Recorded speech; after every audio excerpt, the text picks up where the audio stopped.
Hello, surtout n'oubliez pas de vous abonner à la chaîne Le Podcast Mindset en cliquant sur le bouton ci-dessous. Ceci nous permettra d'agrandir la communauté, mais aussi d'avoir des invités encore plus inspirants qui partageront leur parcours avec nous. Alors surtout, abonnez-vous, que vous écoutez le podcast sur YouTube, Apple Podcasts ou Spotify. Je voulais parler un peu d'un sujet qui fait un peu débat. Je pense que c'est venu des États-Unis et ça arrive en France. Euh, Dans un couple, quand on fait 50-50 dans le couple, apparemment, ce n'est pas bénéfique pour la femme. La femme a plus à y perdre que l'homme. Est-ce que tu es d'accord avec cette vision-là des choses ou Moi, je rajouterais une virgule parce que, en fait, si on a le même salaire, oui, on peut faire 50-50, puisqu'au final, on a le même salaire, donc on contribue de la même façon. Après, bon, moi, c'est pas forcément un truc que je mets en plus. Mais c'est peut-être aussi parce que moi, mon fils, il est grand maintenant, que j'ai oublié un peu c'était quoi. Mais il y a des personnes qui vont dire, ouais, mais tu vas faire 50-50 sur les factures, mais par contre, à la maison, vous faites pas 50-50 sur le ménage, le temps pour s'occuper des enfants, les amener, sachant que les enfants, c'est pas juste s'occuper d'eux le matin et le soir, hein. C'est les rendez-vous, les anniversaires, le sport, le machin, etc. Et que donc, finalement, pourquoi faire 50-50 alors qu'on fait pas 50-50 partout. Alors, moi, comme je parle que de la partie financière, tu laisses les autres trucs voilà, je dis que ça va être de la négociation de couple. Soit vous répartissez également le travail domestique à 50-50, soit moi, par exemple, quand j'étais encore avec le père de mon fils et que ça me saoulait à chaque fois d'avoir à négocier pour, ouais, mais il faut faire le ménage, il faut faire ci, il faut faire ça, j'ai dit, écoute, tu ne vas pas faire le ménage. C'est pas qu'il ne voulait pas faire le ménage. Mais je suis fatiguée, je suis machin. Tu n'as pas envie d'attendre, machin, etc. J'ai dit, pas de problème. Femme de ménage. Voilà. L'argent règle plein de problèmes. Je prends une personne qui vient aider pour faire repassage. Elle faisait À l'époque, on n'avait pas de lave-vaisselle. Donc, tu vois, c'était des trucs à genre, oui, mais aujourd'hui, c'est à toi de faire la vaisselle. Ouais, mais je suis fatiguée. Tu vois, Nous aussi, on n'a pas de lave-vaisselle, c'est galère. écoutez-moi bien. Le lave-vaisselle, c'est pour la paix des ménages. Achetez un lave-vaisselle. Même si, bon, là, je vis toute seule, mais ça me saoule de mettre les trucs Mais là, après, t'as d'autres problèmes. dans Il le veut pas lave-vaisselle. retirer les trucs du Ouais, lave-vaisselle. voilà. Donc, finalement, il y a toujours un problème. Mais ça baisse un peu au moins la charge de choses à faire. Tout à fait d'accord. Ou en tout cas, le temps qu'on y consacre, parce que ça prend quand même beaucoup moins de temps de décharger ou de charger un lave-vaisselle que de faire la vaisselle. Et donc, en fait, il y a plusieurs façons tu peux gérer l'argent d'un côté et gérer le travail domestique d'une autre façon.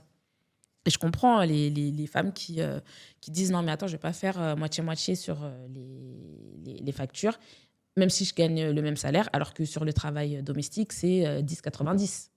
Tu vois. Ouais. Je l'entends et je trouve que ça se défend. Mais effectivement, le problème, c'est que quand le 50-50 alors je précise que je suis féministe, mais le truc un peu féministe de dire ouais, mais moi, comme je suis une femme indépendante, je paye la moitié des charges. Ouais, mais meuf, si tu gagnes 2 fois moins, en fait, c'est que tu payes 2 fois plus. Donc là, c'est plus du tout égalitaire. Donc, pour moi, il n'y a pas de raison de faire du 50-50 quand les revenus ne sont pas similaires.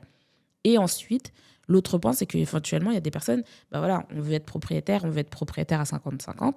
Dans ce cas-là, effectivement, mais c'est une discussion à avoir.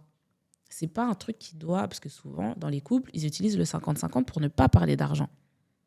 Ouais. On va vivre ensemble. C'est un sujet tabou. 50-50, voilà. Comme ça, il n'y a pas besoin de se plonger dans les dépenses, il n'y a pas besoin de regarder les salaires de l'un ou de l'autre. Tu as une idée vaguement. Si jamais tu es en location, tu es obligé de donner des fiches de paie, mais tu ne sais pas c'est quoi le revenu annuel, surtout quand tu es en concubinage, qu'il n'y a pas d'imposition commune, etc. Tu peux rester dans un flou total pendant des années. Donc, moi, je pense que d'une part, c'est une excuse pour ne pas parler d'argent. Donc, il n'y a pas de raison en fait, de faire 50-50 de base pour le principe. Je ne sais pas quel principe exactement. Mais c'est toujours été un truc. Généralement, c'est ce que tout le monde fait, quoi. Mais c'est vrai que les gens ne plongent pas dans les finances de chacun, entre guillemets, parce que c'est toujours un peu tabou, l'argent. Mais oui. Pour se répartir un peu.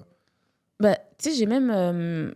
Parce que là, j'ai fait le truc vraiment basique. On regarde le salaire, combien tu gagnes, proportionnel, etc. Mais moi aussi, j'ai des personnes qui me disent ouais, mais regarde, par exemple, Maëva, moi, je suis avec quelqu'un qui gagne moins que moi. Mais cette personne-là, elle vient d'une famille qui a beaucoup de patrimoine.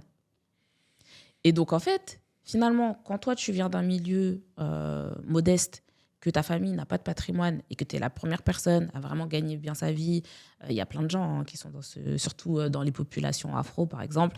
Il y a beaucoup de personnes, en fait, tu es la première génération à avoir fait école de commerce, école d'ingénieur, école de ci, ça, que tu accèdes à des jobs qui sont très bien payés dans le monde corporate. Et du coup, finalement, tu te mets avec quelqu'un qui n'a pas forcément besoin de forcer parce qu'en fait, il y a papa, maman derrière, tu vois, etc. Et du coup, tu te dis, mais pourquoi je vais payer plus alors que finalement, j'ai moins de patrimoine et donc ça m'empêche de venir au même niveau d'un point de vue patrimonial. Et donc, ça, c'est une question à laquelle je n'ai pas encore répondu, mais j'y pense vraiment parce que je trouve que c'est important, surtout pour les personnes qui viennent d'un milieu de base modeste et qui se mettent avec des personnes qui viennent de milieux moins modestes ou en tout cas où la famille elle a déjà eu le temps d'accumuler du patrimoine. Ok. Et mais du coup, alors, c'est... Donc, ton conseil ici, c'est d'en parler ouvertement d'argent. Beaucoup de transparence. Ouais. Beaucoup de transparence. Et après, quand cette transparence est faite, par exemple, la personne gagne, on va dire l'homme, parce que généralement, mais les salaires sont beaucoup plus élevés pour les hommes, qu'il y a une disparité au niveau salarial entre hommes et femmes. Si l'homme gagne 60... En tout cas, c'est plus courant. Oui, voilà, c'est plus courant. Ouais. Et si l'homme gagne plus que la femme, du coup, comment C'est à la proportionnelle. À la proportionnelle, vraiment à la proportionnelle de ce que chacun gagne, on répartit ça sur les... Voilà. Tant qu'on ne sait pas, s'il y a pas, on va dire des deux côtés, il n'y a pas de patrimoine, par exemple, on part de zéro, c'est à la proportionnelle. Si toi, tu gagnes le double de ce que je gagne, moi, je paye 1/3, toi, tu payes 2/3. Mais quand tu dis il n'y a pas de patrimoine, par exemple, moi... Je sais pas, ma mère, elle a 10 maisons, je sais pas... Ça, c'est du patrimoine. Ça, c'est du patrimoine, Bien on sûr. est d'accord. Mais bon, si je ne touche pas l'argent de ce patrimoine, que je n'ai aucune rente ou rien du tout, mais que c'est ma mère qui a, tant qu'elle est là, c'est elle qui reçoit l'argent. C'est pour ça que ça devient compliqué à ce niveau-là. Il faut se poser la question. Moi, j'ai pas de réponse toute faite pour ça, parce que... De toute façon, moi, j'ai pas de patrimoine. J'ai mon propre patrimoine. Je n'attends pas de patrimoine de mes ascendants. Mais je peux comprendre que finalement, cette personne-là, même si c'est pas son patrimoine, demain, si jamais cette personne-là, elle a un gros problème, si ta mère ou ton père ou tes parents ensemble, ils ont 10 biens immobiliers, tu vas pas me faire croire que tu vas être dans la même situation que la personne qui est aussi... qui a un gros coup dur, et ses parents, ils n'ont pas 1 000 € à eux deux. Ouais. Tu vois, à moins que les ponts soient complètement coupés, etc. Mais dans un contexte normal, finalement, la sécurité n'est patrimoniale, on va dire ça comme ça. Cette assurance-là, en fait, c'est comme si tu as une assurance. Ok. Oui, non, c'est... Que l'autre n'a pas. Donc, l'autre doit se protéger plus parce qu'il n'a pas cette assurance par an.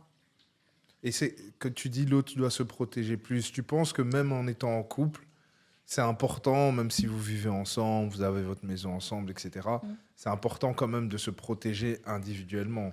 Bien sûr, parce que sans parler de séparation, quelqu'un peut mourir en fait. Sauf si vous avez un cap d'invincibilité. Ouais. Après, moi, je sais que c'est un sujet dont je parle beaucoup parce que moi, ma mère, elle est décédée à 30 ans, tu vois. Donc, moi, mon père, il s'est retrouvé veuf à 30, je sais pas quel âge j'avais, 36 ans ou 37 ans, avec 2 enfants, tu vois. Donc, c'est pas juste, ah, oui, tu penses toujours à protéger, nanana, c'est parce que vous pensez au divorce, vous envoyez déjà des ondes négatives, je sais pas quoi.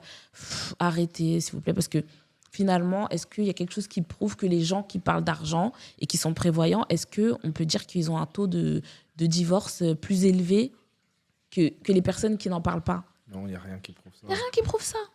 J'ai cherché les statistiques, tu sais, Non, mais franchement, j'ai cherché les statistiques sur le divorce et tout pour voir quel était le régime marital des personnes. Est-ce qu'ils étaient en communauté de biens ou en séparation de biens? Je n'ai pas réussi à trouver la stat. Je pense qu'elle peut être trouvée quelque part.